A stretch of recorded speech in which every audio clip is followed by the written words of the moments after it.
She was found in her own pool of blood, no pants on, and no one could agree on what happened.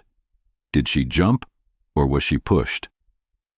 It was 1:14 a.m. in a quiet neighborhood in Atlanta when neighbors heard the thud. By the time someone looked out their window, it was already too late. A young woman's body lay motionless on the pavement below a third-floor balcony. Police tape went up. Sirens echoed through the night. And within hours, the entire community was asking the same chilling question. What really happened in that apartment? But what the investigators found inside that apartment, what they discovered in the hours that followed, changed everything. This wasn't just another tragic fall. This was something far more complex, something that would divide a city and leave a family shattered, searching for answers that might never come. Before we dive deeper, let us know in the comments where you're watching from. We'd love to hear from you. And if you're new here, click on the subscribe button so you never miss any of our upcoming videos. Her name was Maya Chen, 27 years old, a promising fashion designer who had just launched her own boutique line. Her Instagram was filled with photos of fabric swatches, late-night sewing sessions, and captions about chasing dreams. Friends described her as vibrant, ambitious, someone who lit up every room she entered. Her clients adored her. She had that rare combination of talent and warmth that made people want to be around her. But behind every carefully curated post, behind every smile captured on camera, there were cracks that most people never saw. Maya had been in a relationship for 3 years with a man named Tyler, a real estate agent who seemed charming on the surface. To outsiders, they looked like the perfect couple. Dinner dates, weekend getaways, anniversary posts with heart emojis. But those closest to Maya knew something different. They saw the way she'd check her phone anxiously, the way she'd make excuses when he'd show up unannounced, the way her light dimmed just a little bit every time his name appeared on her screen.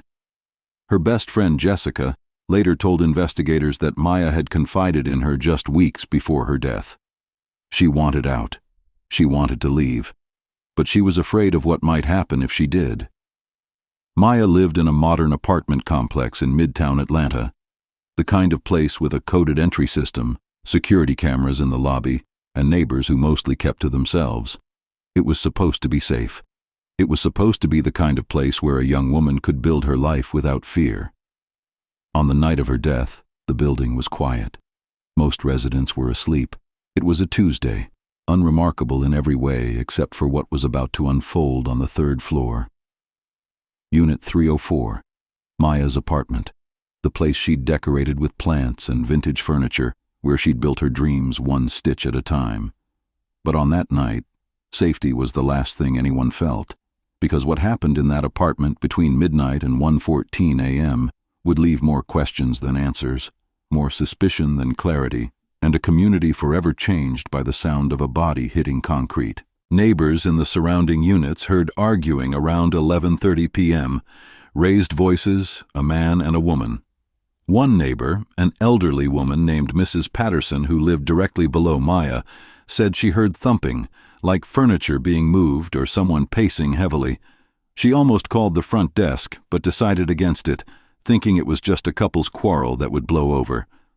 By midnight, things seemed to quiet down. The yelling stopped. Mrs. Patterson went back to watching television, relieved that whatever tension had been building had apparently resolved itself. But around 12:45 a.m. she heard something else, a loud crash, like glass breaking, then footsteps, quick and frantic, then nothing. An eerie, suffocating silence that made her sit up in bed and strain to hear more. At 1:14 a.m., a neighbor returning from a late shift saw something on the ground near the building's side entrance. At first, he thought it was a pile of clothes someone had left out, but as he got closer, as his phone's flashlight beam hit the scene, he realized what he was looking at. He stumbled backward, pulled out his phone, and called 911. His voice was shaking so badly the dispatcher had to ask him to repeat himself 3 times. When police arrived, they found Maya's body on the pavement. She was wearing a t-shirt and underwear, no pants. One slipper was still on her foot. The other was found later, inside her apartment, near the balcony door. The scene was immediately treated as suspicious. Officers secured the area, called for detectives, and began the grim work of piecing together what had happened. Inside Maya's apartment, they found signs of a struggle: a broken wine glass on the kitchen floor, a chair knocked over. Her phone was missing. The balcony door was open, the screen pushed outward. But here's where things got strange. The front door to her apartment was locked from the inside. There was no sign of forced entry. And according to building security, no one had entered or exited through the main lobby after 10 p.m. The windows were intact, locked from the inside. So how did someone leave? Or did anyone leave at all? The police said it looked like she jumped. But her mother, who arrived at the scene hours later, devastated and trembling, said her daughter would never do that. She wasn't suicidal. She had plans. She had a future. She had everything to live for. The investigation began in earnest the next morning. Detectives canvassed the building, interviewed neighbors, reviewed security footage. But the footage had gaps. The camera covering the third-floor hallway had mysteriously malfunctioned that night. It had been working fine for months, but on this particular evening, between 11 p.m. and 2 a.m., it recorded nothing, just static. The building's security guard, a man named Marcus, said he'd been doing his rounds as usual, but when pressed, he admitted there was a 20-minute window where he'd stepped out for a smoke break. 20 minutes. Long enough for something terrible to happen, long enough for someone to slip in and out unnoticed. Neighbors offered conflicting accounts. Mrs. Patterson insisted she heard two voices arguing. Another neighbor, a young man named David who lived across the hall, said he heard nothing unusual. He'd been gaming with headphones on until after midnight and only learned about the incident the next morning when he saw the police tape. A third neighbor, a woman named Rachel, said she'd seen Tyler leaving the building around 10:30 p.m. before the arguing started. But Tyler claimed he'd left hours earlier, around 8 p.m., after having dinner with Maya. They'd watched a movie, he said. Everything was fine. She was fine. 3 stories, 3 different timelines, but only one body. And that body told a story of its own. The autopsy was conducted 2 days later. The medical examiner found multiple contusions on Maya's arms and torso. Injuries consistent with a fall, yes, but also injuries that could suggest a struggle. There were defensive wounds on her hands, small cuts and bruises that indicated she might have tried to protect herself from something or someone. The cause of death was listed as blunt force trauma from the fall, but the manner of death, whether it was suicide, accident, or homicide, was left undetermined. Undetermined. That one word sent shockwaves through Maya's family and the community. It meant the medical examiner couldn't say for certain what happened. It meant the case was far from closed. It meant that somewhere, someone knew the truth, and they weren't telling. Detectives focused their attention on Tyler. He was the last known person to see Maya alive, or at least that's what the initial timeline suggested. They brought him in for questioning. He seemed cooperative at first, answering questions, providing his account of that evening. But as the interrogation went on, inconsistencies began to emerge. Tyler said he left Maya's apartment around 8 p.m. He said they'd had a nice evening, no fighting, no tension. He went home to his own place across town, watched some sports highlights, and went to bed around 11 p.m. But phone records told a different story. Tyler's phone pinged off a cell tower near Maya's building at 11:47 p.m. When confronted with this, he changed his story. He admitted he'd gone back. He said Maya had texted him, upset about something, and he'd driven back to check on her. They talked for a bit, he said, but she seemed fine. He left again around midnight. But there was no text from Maya on his phone. Detectives asked him why. He said she must have deleted it. Or maybe she called and he misremembered. The more he talked, the less his story made sense. And then there was the issue of Maya's missing phone. If she had jumped, why would her phone be gone? Tyler said he didn't know. He suggested maybe she dropped it during the fall and someone took it. But that seemed unlikely given how quickly police arrived. Detectives obtained a warrant to search Tyler's apartment. They found scratches on his forearms, fresh ones. He said he'd gotten them at work, moving furniture for a showing, but he couldn't provide any proof, no photos of the property, no client who could verify his story. As the investigation dragged on, more details about Maya and Tyler's relationship came to light.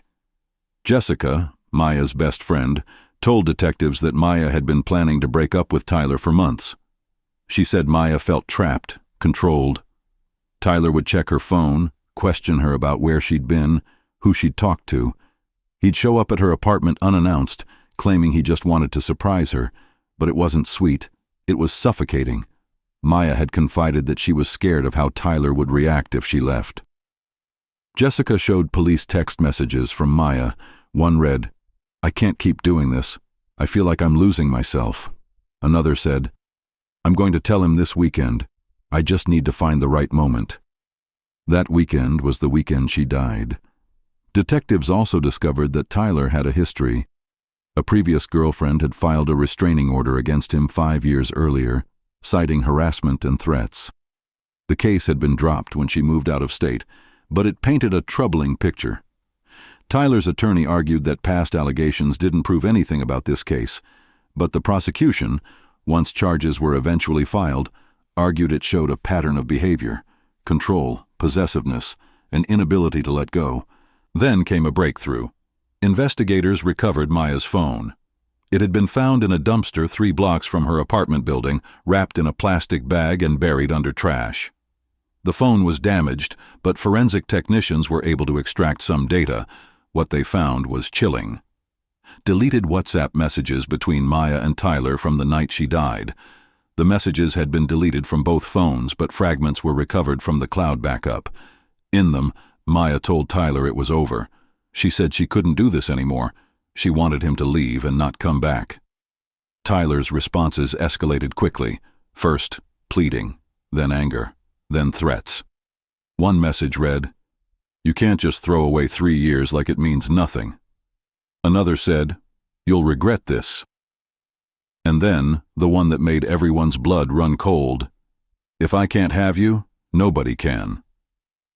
The timestamp on that message was 12:11 a.m. 3 minutes later, the messages stopped. Tyler claimed he didn't remember sending that. He said he was drunk, emotional, didn't mean it. But the prosecution argued those words were a clear threat, a statement of intent. And combined with the timeline, the physical evidence, and the inconsistencies in his story, they painted a damning picture. But here's where the case gets even more complicated, because Tyler wasn't the only person with secrets that night.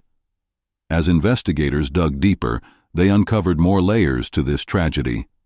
Maya's neighbor, David, the one who claimed he heard nothing, detectives found search history on his computer. Searches about how to delete security footage and can police recover deleted videos. When confronted, David broke down. He admitted he'd been infatuated with Maya. He'd watch her through his peephole when she came and went. He said he heard the arguing that night, heard the crash, but didn't call for help because he was afraid of getting involved. He said he deleted his own doorbell camera footage because it showed him standing in his doorway, listening, doing nothing while someone possibly needed help. He wasn't charged with any crime, but the guilt would follow him forever. Then there was Marcus, the security guard. Further investigation revealed he had a gambling debt. Someone had paid him $500 in cash to take a longer break that night and to make sure the hallway camera malfunctioned. He didn't know who paid him. The money was left in an envelope in his locker with a note. He claimed he thought it was just some tenant trying to sneak someone in without being recorded, something that happened occasionally. He never imagined it was connected to something like this. Marcus was fired and faced charges for obstruction of justice. The case went to trial 14 months after Maya's death. Tyler was charged with second-degree murder. The prosecution argued that Tyler went to Maya's apartment that night, intending to convince her not to leave him. When she refused, when she stood her ground, he snapped. They argued, it got physical, and in a moment of rage, he pushed her off the balcony. They presented the text messages, the phone records, the physical evidence, the inconsistencies in his testimony. They brought in Jessica and other friends who testified about Maya's fear. They brought in Tyler's ex-girlfriend, who described similar patterns of controlling behavior. The defense argued there was no direct evidence Tyler pushed Maya. They claimed she could have jumped, overwhelmed by the argument, by the emotions of the breakup. They pointed out that the front door was locked from the inside, suggesting Tyler had left before her death. They argued the text messages showed a man who was heartbroken, not homicidal. They suggested that the missing phone and the security footage gaps could have been unrelated coincidences. They painted Tyler as a man who loved Maya, who was devastated by her death, who was being railroaded by a system looking for someone to blame. The jury deliberated for 6 days. It was one of the most divided juries the courthouse had seen in years. In the end, they came back with a verdict: guilty of manslaughter, not murder. The jury believed Tyler was responsible for Maya's death, but couldn't agree beyond reasonable doubt that he'd intended to kill her. They believed it happened in the heat of the moment, a tragic loss of control. Tyler was sentenced to 12 years in prison. For Maya's family, the verdict was both a relief and a heartbreak. Relief because someone was being held accountable, heartbreak because 12 years would never bring their daughter back. Maya's mother, Susan, stood outside the courthouse after the sentencing, tears streaming down her face. She said, "My daughter was vibrant, full of life, full of dreams. She didn't jump. She was taken from us. And while I'm grateful there's some justice, no amount of time will fill the hole in our hearts." The case sparked a national conversation about intimate partner violence, about the warning signs, about the systems that fail to protect victims until it's too late. Maya's story became a hashtag, Justice for Maya. Advocacy groups used her case to push for stronger protections, better resources for people trying to leave abusive relationships. Her boutique, which had been closed since her death, was turned into a foundation in her name, offering free design classes to young women and providing resources for those experiencing domestic violence. But even with the conviction, questions lingered. Some people believed Tyler was guilty of murder and got off too easy. Others believed he was innocent, that Maya's death was a tragic accident or suicide, and that a grieving man was being scapegoated. The truth, as it often does, remains somewhere in the shadows, known fully only to 2 people, Maya and Tyler, and one of them can never tell their side of the story. What do you think really happened that night? Was it a moment of uncontrollable rage? A push that ended a life? Or was it something else, a desperate act by someone who felt they had no other way out? The evidence suggests one narrative, but the margins of doubt are where truth and tragedy blur into something we may never fully understand. Behind every headline, behind every statistic about intimate partner violence, there's a heartbeat, a dream cut short, a life that mattered. Maya wasn't just a victim. She was a daughter, a friend, a creator. She was someone who wanted to build something beautiful in this world. And whether she jumped or was pushed, one thing is absolutely certain. She was failed. Failed by a system that didn't intervene soon enough. Failed by a culture that too often minimizes controlling behavior until it's too late. Failed by people who heard her fear and didn't know how to help. This isn't just Maya's story. It's the story of countless others who find themselves trapped, afraid, unable to see a way out. It's a reminder that behind closed doors, perfection is often a performance. That the smiles we see on social media don't tell the whole story. That sometimes the most dangerous place for a person isn't a dark alley, it's their own home. If this story hit you the way it hit us, if it made you think, made you feel something, hit that like button. It helps us reach more people with stories that matter. And subscribe if you want more deep dives into true stories every single week, because these stories need to be told, these voices need to be heard, and maybe, just maybe, by shining a light on what happens in the darkness, we can prevent another tragedy, another family destroyed, another dream cut short.